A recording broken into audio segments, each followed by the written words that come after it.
നമസ്തേ. ഇന്ന് ഞാൻ എടുത്തിരിക്കുന്നത് എൻ്റെ വ്യൂവേഴ്സിൻ്റെ കറണ്ട് എനർജി എന്താണെന്നും യൂണിവേഴ്സിന് അവരോട് എന്താണ് പറയാനുള്ളതെന്നും അവരെവിടേക്ക് എത്തിച്ചേരുന്നു എന്നുള്ള 3 കാർഡാണ് എടുത്തിരിക്കുന്നത്.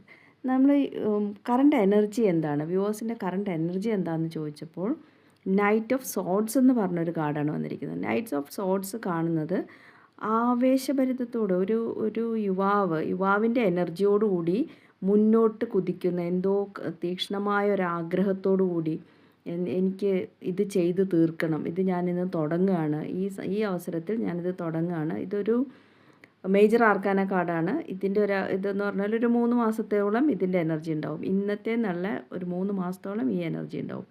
അപ്പോൾ ഒരു ആവേശത്തോടെ പുതിയൊരു തുടക്കം, ഞാനിത് ചെയ്യും, എനിക്കിത് നേടണം എന്നുള്ളൊരു ആവേശത്തോടു കൂടിയുള്ള ഒരു തുടക്കത്തിന് തയ്യാറെടുത്ത് മുന്നോട്ട് കുതിക്കുന്ന ഒരു വ്യക്തിയാണ് കാണുന്നത്. യൂണിവേഴ്സിന് എന്താ പറയാനുള്ളതെന്ന് ചോദിച്ചപ്പോൾ ഏസ് ഓഫ് വാണ്ട്സ് എന്ന് പറഞ്ഞ എനർജിയാണ്. ഏസ് ഓഫ് വാണ്ട്സ് പറയുന്നത് നിങ്ങളുടെ പാഷനെ പിന്തുടരൂ. നിങ്ങളുടെ സ്വന്തം നമ്മളൊരു സ്വന്തം പാഷനെ പിന്തുടരുമ്പോൾ നമുക്കത് ചെയ്യുമ്പോൾ കിട്ടുന്നത് ഒരു ആത്മനിർവൃതിയായിരിക്കും. നമ്മളുടെ ആത്മാവിന് അത് ചെയ്യുമ്പോൾ ഒരു സന്തോഷം, ആത്മാവിനൊരു സൗഖ്യവും സന്തോഷവും കിട്ടുന്നെങ്കിൽ നമ്മുടെ പാഷനെ പിന്തുടരുമ്പോഴാണ്.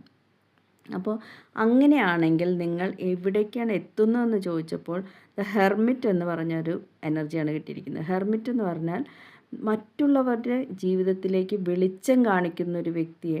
ഇത് നിങ്ങൾ പിന്തുടർന്നാൽ നിങ്ങൾ എത്തിച്ചേരുന്നത് ഒരു അനുഭവജ്ഞാനിയായ, മറ്റുള്ളവരുടെ ജീവിതത്തിലേക്ക് വെളിച്ചം പകരുന്ന ഒരു തലത്തിലേക്ക് എത്തിപ്പെടുന്നതായിട്ടാണ് കാണുന്നത്.